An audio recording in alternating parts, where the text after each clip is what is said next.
I want to tell you about a few of the great loves of my life.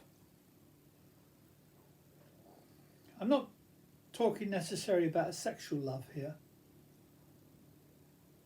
but the love you have for someone in your family, for instance. I uh, I was in Thailand at the time, and I had two dogs. Because I suffered from asthma, I had to have the dogs living outside. They was perfectly okay with that. They was asleep during the day, just like teenagers do today. A lot of them like to sleep during the day and go out at night to the discos and clubs and that. Well, that's what these two dogs used to do, male and female. They used to, when it got dark, they would go out through the gate. It was easy to get through the gate, the bars, and they joined up with all the other dogs. So there was a pack of them. They was all wandering around the village and getting up to mischief as teenagers do. Anyway, one of the dogs who lived facing came over to my place, and as soon as I saw this dog, about, let's say, 15 feet away from me, I fell in love. And I could tell that dog fell in love with me as well. There was this instant connection, just like you do with some people. You meet them and you get this instant connection. I felt this deep, we felt this deep love for each other. And about, I don't know how long it was, maybe 2 months later, I asked where the dog was, the neighbour, and she spoke good English. And she said this poor little thing it was only a small little dog, but quite festy. And she said, been run over and dead. So she showed me where she buried the dog, and I don't know, maybe 6 months later or so, they dug the place up for some reason. I can't remember why, but I went over there to look, and it was quite shocking to see this dog with so much individual personality, who I loved and still do love. There, just bones flattened out by the weight of the soil, just bones and some hair left. Yeah, quite shocking. And then I had another dog. I was living with my girlfriend at the time in England, and she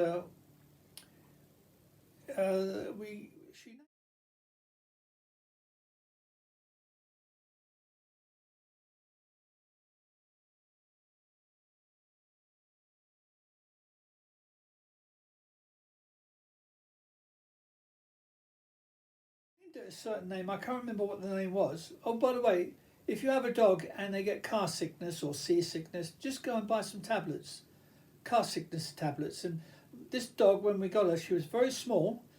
I think only a couple of months old, if that. So I cut the tablet into about 5 pieces. That's small, because they were small tablets anyway, but I cut them into about 5 pieces. Gave her one little piece, and she wasn't car sickness after. And I gave her a piece every day for about, when we took her in the car, we did that for about, I don't know, 3 or 4 weeks. And after that, she was okay in the car. Didn't get sick after that. She got used to the car.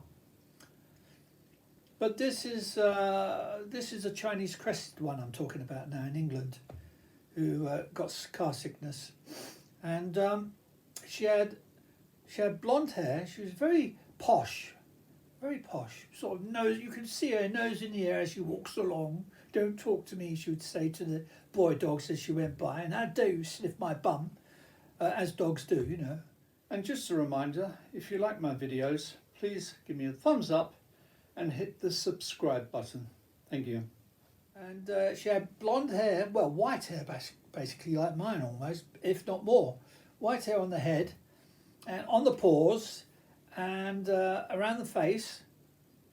What else? Oh yeah, around the paws and the tail, a bit on the tail as well. So she did cut quite a dash in the streets, and everyone used to come up and say wonderful things about her. But I remember she was sitting on my lap once, as usual. We was just sitting there. Then she was half asleep, just relaxing. And I've got my itch on the eye, because I have an itchy eye. This one here, it starts to itch because it's, the doctor did tell me what's wrong with it. Anyway, I've had it since birth.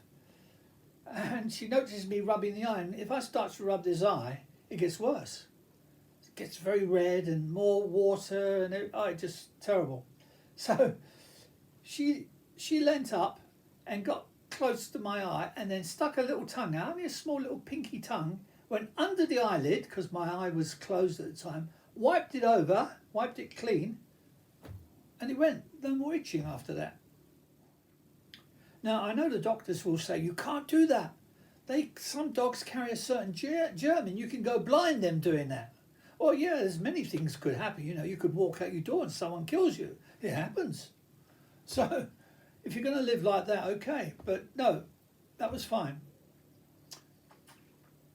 And, that's it. I have an allergy in the eye. I quite often these days take drops. And they deaden the eyeball basically for about 2 or 3 days. I can't feel my eyeball, so I do both eyes, and it's quite funny because the eye can't feel anything. When I'm asleep, it dries up underneath, and in the morning I can't open the eye properly, and I have to rub it around to get some water in there so it will open, because it gets stuck to the eyeball, my eyelid. Oh, old age, yeah, because it's got worse with old age. But anyway, yeah, I've been in love with my tortoise, rats, mice, all sorts of things, and cats especially as well. I love dogs though. Dogs must be my first love, and they've loved me, of course. And you can ask any pet owner, you'll find that there's a really deep bond, really deep, possibly quite often deeper than the bond between a man and a woman. I know it was that way with me and my first wife.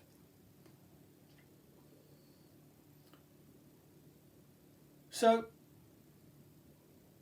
I'd like to see laws in this country, throughout the world in fact, where laws are very strict so people can't kidnap dogs or do anything bad to dogs, because as far as us people who have dogs are concerned, they are more worthy than a human.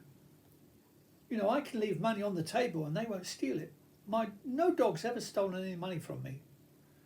You don't get dogs taking drugs or gambling or drinking and all these terrible things that humans do. No, dogs are very loving and they stand by you. And I used to come home, and as I come through the door, she would look around and say, "Oh, it's you." But my dog, when I walked through that door, my dog thought heaven has just walked through that door. She was so excited. She'd be running up and down. Oh, just so excited. And then afterwards jump on me and start licking me and telling me how much she loves me, basically. So please, have a heart. Let's change the laws. Let's make really strict laws. Make it as strict as you've got with humans. So if anyone harms a dog in any way, they get prison and maybe a life sentence. Oh, by the way, I did say that people should be imprisoned and possibly get a life sentence if they're found murdering a dog. Now, you might think that's a bit silly, but as I've stated in one of my books, it's very important that we treat all the animals out there as we want ourselves to be treated, because you can't have a civilization based on the blood of vivisection, factory farming and slaughterhouses, because that will go all the way down in society, and society will never be good. No, unfortunately, or should I say fortunately, murder is murder, uncaring is uncaring. And you always will have violence in society as long as you treat animals in the way you do. So really it's self-protection to protect all the creatures out there, become a vegetarian like me and live with the world instead of against the world. It's a simple thing to do. I do it all the time. Because my Chinese crested dog was hairless, she had to wear t-shirts in the summer so she didn't get burnt, and clothes in the winter. They're very expensive, the clothes, and they're not exactly what I'm looking for, maybe. So I used to buy babies' clothes in the second-hand shop, very cheap, and then I would cut them up and re-sew them on a sewing machine and make jumpsuits and things for her. It was great. Certainly individual look. But one day, me and my girlfriend decided that we'd take her to Harrods to buy her a nice special coat. Well, you're not allowed to just walk into Harrods with a dog. They have to send someone down who then accompanies you to the pet department. Anyway, by the time we got to the department, we had been followed by a small crowd of people who was interested in the way our dog looked. She was unusual. She was a bit of a film star. She's been on TV twice. Anyway, she was walking up and down in all these different clothes that we was putting on, coats, should I say. And everyone was just staring, just amazed. It was a bit like a miniature fashion show. And she was a star. Anyway, we ended up getting a coat, which was a copy of Harrods Dorman's coat. And in those days, they used to have a very dark green coat they used to wear. And she had and her coat was dark green, just like the Harrods. And then she had the collar, and on each side of the collar there was it looked like it was gold. Of course, it wasn't gold. It was a little badge on each side. It was in the design of the Harrods building, miniature, and on it was written Harrods on each side of the collar. And in those days, it was quite a long time ago. It cost £50, so it was quite expensive. But it was made of good material, and well, you ask most people who have small dogs, they love their dogs and they don't mind spending a bit of money on them. It's a bit like owning a car, I guess, or having a loved one, a child, and you want to dress them in all the best things. Same thing.